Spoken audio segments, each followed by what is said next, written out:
ಹತ್ರ ಬಂದ್ರೆ ಪರವಾಗಿ ನೋಡಪ್ಪ. ದಾದಾ ಬಗ್ಗೆ ಕೆಟ್ಟದಾಗ ಒಂದು ಮಾಡಿ ಒಂದು ವಿಡಿಯೋ ಬಿಟ್ಟಿದ್ರು ಇನ್ಸ್ಟಾಗ್ರಾಮಲ್ಲಿ, ಆಯ್ತಾ?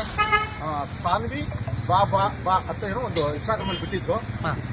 ಅದು ಮಾಡಿದ್ದು ತಪ್ಪು ಅಂತ ಮಕ್ಕಳಿಗೆ ಹೇಳ್ಬೇಕು ಅಂತ ಅವ್ರ ತಂದೆ ತಾಯಿ ಬಂದು ಕ್ಷಮೆ ಕೇಳ್ಕೊಂಡು ಅವ್ರು ಮಾಡಿದ್ದು ತಪ್ಪು ಅಂತೇಳಿ ಕ್ಷಮೆ ಕೇಳಿ ಆ ಮಕ್ಕಳಿಗೆ ಏನು ಪಾಠ ಕಲಿಸ್ತಾ ಇದ್ದಾರೆ. JP ನಗರ ಸ್ಟೇಷನಲ್ಲಿ ಅದು ಒಂದು ದಾಖಲಾಗಿದೆ. ಅವ್ರು ಕ್ಷಮೆ ಕೇಳಿದ್ದಾರೆ. ಆಮೇಲೆ ಆ ಇನ್ಸ್ಟಾಗ್ರಾಮ್ ಗ್ರೂಪಲ್ಲಿ ತಪ್ಪಾಯ್ತಂತ ಕೇಳ್ತಾರೆ. ಅವ್ರ ತಂದೆ ತಾಯಿಗೆ ಅವ್ರು ಕ್ಷಮೆ ಕೇಳ್ಕೊತಾರೆ ಮಕ್ಕಳ ಬಗ್ಗೆ. ಮಾತಾಡಿ ಸರ್. ನಾನು ಅವ್ರ ತಂದೆ ಸಮಸ್ತ ಕನ್ನಡ ಜನತೆಗೆ ಧನ್ಯವಾದಗಳು ಕೇಳ್ತಿರೋದಕ್ಕೆ. ಸೊ ಇದು ಇವ್ರು ಮಾಡಿರೋದು ತಪ್ಪಾಗಿದೆ. ಇವತ್ತು ಬಂದು ಅವರು ಏನೋ ಅಲ್ಲಿ ಹೋಗಿ ಬಾಳೆಹಣ್ಣು ತಿನ್ನಿಸಿ ಏನೋ ಅವರು ಸೋಷಿಯಲ್ ಮೀಡಿಯಾದಲ್ಲಿ ಹಾಕೋದಕ್ಕೆ ಏನೋ ಮಾಡಿದ್ದಾರೆ. ಅದು ತುಂಬ ತಪ್ಪದು. ಸೊ ನಾವು ಹುಟ್ಟಿದಾಗಿಂದ ಇಲ್ಲೇ ಹುಟ್ಟಿರೋದು, ನಾವು ಕನ್ನಡದವರೇ ಇಲ್ಲೇ ಹುಟ್ಟಿರೋದು. ನಾವು ವರ್ಷಕ್ಕೊಂದ್ಸಲ ರಾಜ್ಯೋತ್ಸವ ಬಂದಾಗ ಊರವ್ರಿಗೆಲ್ಲ ನಾವು ಸಿಹಿ ಹಂಚೋರು ನಾವು. ಸೊ ಈ ಥರ ಮಾಡಿರೋದು ನಮಗೆ ತುಂಬ ಬೇಜಾರಾಗಿದೆ. ಸೊ ಅದರಿಂದ ನಾವು ಕ್ಷಮೆ ಕೇಳ್ತಾ ಇದ್ದೀವಿ. ಅವ್ರಿಗೆ ಏನು ಬೇಕೋ ನಾವು ಅದು ಮಾತಾಡ್ತೀವಿ, ನೋಡ್ಕೋತೀವಿ. ನಾವು ಅವ್ರಿಗೆ ಮತ್ತೆ ನಾವು ವಿಷ್ಣುವರ್ಧನ್ ಅಭಿಮಾನಿಗಳು. ನಾಗರಾವು ಪಿಕ್ಚರ್ ನೋಡ್ಕೊಂಡು ಬದುಕಿರೋರು ನಾವು. ಓಕೆ, ಅವ್ರ ಹತ್ರ ನಾವು ಎದುರಾಕೊಂಡು ಇದು ಮಾಡೋಕ್ಕಾಗಕ್ಕೆ ಚಾನ್ಸೇ ಇಲ್ಲ. ಮತ್ತೆ ಈ ಥರ ಆಗಕ್ಕೆ ನಾವು ಬಿಡಲ್ಲ. ನಾವೇ ಕರ್ಕೊಂಡ್ಬರ್ತೀವಿ, ನಾವೇ ನೋಡ್ಕೋತೀವಿ. ಏನು ಬೇರೆ ಈ ಥರ ಆಗದೆ ಇರೋದು ನಾವು ನೋಡ್ಕೊತೀವಿ. ನಾವೇ ಜವಾಬ್ದಾರಿ. ಇದು ಯಾವ ಕಾಲೇಜಲ್ಲಿ ಆಗಿರೋದು? ಯಾವ ಕಾಲೇಜ್? ಅಲ್ಲಿ ಇದು 9th ಕ್ಲಾಸ್ ಜೈನಗರ್. ನಿಮ್ಮ ಮಗನ ಹೆಸರು ಶ್ರೇಯಸ್ ಅಂತ. ಸೊ ಅವ್ರು ಮಾಡಿದ ತಪ್ಪಲ್ವಾ? ತಪ್ಪು ಸರ್. ಕರ್ನಾಟಕದಲ್ಲಿ ಕನ್ನಡ ನಟರೇ ಆಗಲಿ, ಕನ್ನಡ ಕಲಾವಿದರಾಗಲಿ ಅಥವಾ ಸಾಹಿತಿಗಳಿಗಾಗಲಿ ಯಾರಿಗೇ ಆಗಲಿ ಈ ತರ ಮಾಡೋದು ದೊಡ್ಡ ತಪ್ಪು ಸರ್. ನಾನು ಹೇಳೋದೇನಂದ್ರೆ ಯಾರಿಗೂ ಮಾಡ್ಬಾರ್ದು. ಎಲ್ಲರೂ ಮನುಷ್ಯರೇ. ಬಟ್ ಅವರಂತೂ ದೊಡ್ಡ ವ್ಯಕ್ತಿಗಳು, ಸಾಹಿತಿಗಳು. ನಮ್ಗೆ ಅವರು ಉಸಿರು ಕೊಟ್ಟವ್ರು ಕನ್ನಡಕ್ಕೆ. ಅವ್ರಿಗೆಲ್ಲ ಸೋಷಿಯಲ್ ಮೀಡಿಯಾ ಇದೆ ಅಂದ್ಬಿಟ್ಟು ಯಾವ ರೀತಿ ಬೇಕಾದ್ರೆ ಅವರು ವಿಡಿಯೋ ಮಾಡಿಬಿಡ್ತಾರೆ ಅಂದ್ರೆ ಮತ್ತೆ ಏನು ಅವ್ರಿಗೆ ತಿಳಿಸ್ಕೊಟ್ಟಿದ್ದೀರಾ? ಮಾಡಬಾರ್ದು. ನಾವು ಮಾಡ್ಕೋತೀವಿ. ಅವ್ರು ಮಾಡದೇ ಇರೋ ಥರ ಮಕ್ಕಳು ಮಾಡಿರೋ ತಪ್ಪಿಗೆ ನಾವು ಸಮಸ್ತ ಕನ್ನಡ ಜನತೆಗೆ ಕ್ಷಮೆ ಕೇಳ್ತೀವಿ. ನಮ್ಮ ಮಕ್ಕಳೇನೋ ಗೊತ್ತಿಲ್ದಿರೋ ಏನೋ ಮಾಡ್ಬಿಟ್ಟಿದ್ದಾರೆ. ನಾವು ಕನ್ನಡದವರೇ, ಕನ್ನಡ ದೊಡ್ಡ ಅಭಿಮಾನಿಗಳೇ ನಾವು. ಅಂಥವ್ರಾಗಿಟ್ಕೊಂಡು ನಮ್ಮ ಮಕ್ಳು ಹಿಂಗೆ ಮಾಡಿರೋದು ನಮಗೂ ತುಂಬ ಸಂಕಟ ಆಗಿದೆ, ತುಂಬ ದುಃಖನೂ ಆಗಿದೆ. ನಾವು ಅವ್ರಿಗೆ ಎಲ್ಲ ಥರ ಬುದ್ಧಿ ಹೇಳಿದ್ದೀವಿ. ಮತ್ತೆ ಈ ಥರ ಏನು ಆಗದೆ ಇರೋಂಗೆ ನೋಡ್ಕೋತೀವಿ. ದಯವಿಟ್ಟು ಎಲ್ಲರೂ ಕ್ಷಮಿಸ್ಬೇಕು. ಹೌದು, ಅದೊಂದು ಕೇಳಬೇಕು. ದಯವಿಟ್ಟು ಎಲ್ಲರೂ ಕ್ಷಮಿಸಬೇಕು. ಇದು ನಾವು ಕನ್ನಡಿಗರೇ, ನಾವು ದಯವಿಟ್ಟು ಕ್ಷಮಿಸಿ. ನಾವು ಡಾಕ್ಟರ್ ವಿಷ್ಣುವರ್ಧನ್ ಅಭಿಮಾನಿಗಳಿಗೂ ವಿಶೇಷವಾಗಿ ಕ್ಷಮೆ ಕೇಳ್ತೀವಿ. ನಾವು ಅಭಿಮಾನಿಗಳೇ, ಆದ್ರೂ ನಿಮಗೂ ಎಲ್ಲರೂ ನಮ್ಗೆ ನಾವೇ ಕ್ಷಮೆ ಕೇಳ್ತೀವಿ.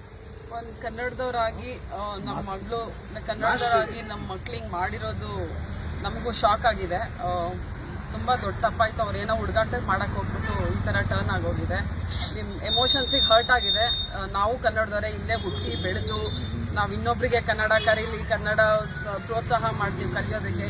ಈ ಥರದ್ರಲ್ಲೆಲ್ಲ ನೋಡ್ಕೊಂಡು ಬೆಳೆದಿರೋರು ಹಿಂಗೆ ಮಾಡಿದರೆ ನಮಗೂ ಆಶ್ಚರ್ಯ. ನಾವು ತಿದ್ದಿ ಬುದ್ಧಿ ಹೇಳಿದ್ದೀವಿ. ಇನ್ನೊಂದ್ಸತಿ ಈ ಥರ ಆಗ್ದಂಗೆ ನಾವು ನೋಡ್ಕೊಳ್ತೀವಿ. ದಯವಿಟ್ಟು ನಿಮ್ಮ ಎಮೋಷನ್ಸ್ ಹರ್ಟ್ ಮಾಡಿರೋದಕ್ಕೆ ತುಂಬ ಸಾರಿ. ವಿಷ್ಣುವರ್ಧನ್ ಫ್ಯಾನ್ಸ್ ಅವ್ರಿಗೆ ತುಂಬ ಸಾರಿ. ದಯವಿಟ್ಟು ಕ್ಷಮಿಸ್ಬೇಡಿ. ನಾವು ಕನ್ನಡ ಭುವನೇಶ್ವರಿಗೂ ಕ್ಷಮೆ ಕೇಳ್ತೀವಿ. ದೇವರು ಕ್ಷಮಿಸ್ಬೇಕು. ಸಮಸ್ತ ನಾಡಿನ ಜನತೆಗೆ ದಯವಿಟ್ಟು ಕ್ಷಮೆ ಇರಲಿ. ಮಕ್ಕಳು ಮಾಡ್ಬಿಟ್ಟಿದ್ದಾರೆ, ದಯವಿಟ್ಟು ಕ್ಷಮಿಸ್ಬೇಕು. ಕೊನೆಯದಾಗಿ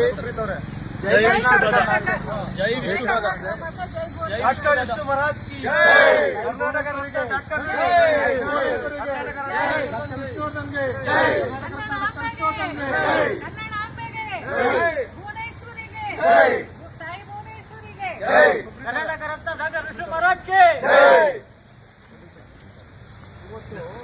ಇದು ಘಟನೆ ಆಗಿರುವಂಥದ್ದು ನಿನ್ನೆ ಬೆಂಗಳೂರು ಸೆಂಟ್ರಲ್ ಮಾಲು JP ನಗರ 2nd ಫೇಸು ಜೈ ಭುವನೇಶ್ವರಿ ಡಾಕ್ಟರ್ ವಿಷ್ಣು ಕನ್ನಡ ಅಭಿಮಾನಿಗಳ ಸಂಘ ಏನು ನಾವು ಡಾಕ್ಟರ್ ವಿಷ್ಣುವರ್ಧನ್ ಅವರ ಪುತ್ಥಳಿಯನ್ನು ಪ್ರತಿಷ್ಠಾಪನೆ ಮಾಡಿದ್ದೀವಿ. ಆ ಜಾಗದಲ್ಲಿ ಬಂದು ಇವರು ಡಾಕ್ಟರ್ ವಿಷ್ಣುವರ್ಧನ್ ಅವರಿಗೆ ಹಾಗೂ ತಾಯಿ ಭುವನೇಶ್ವರಿ ತಾಯಿಗೆ ಅಪಹಾಸ್ಯವನ್ನು ಮಾಡಿದ್ದಾರೆ.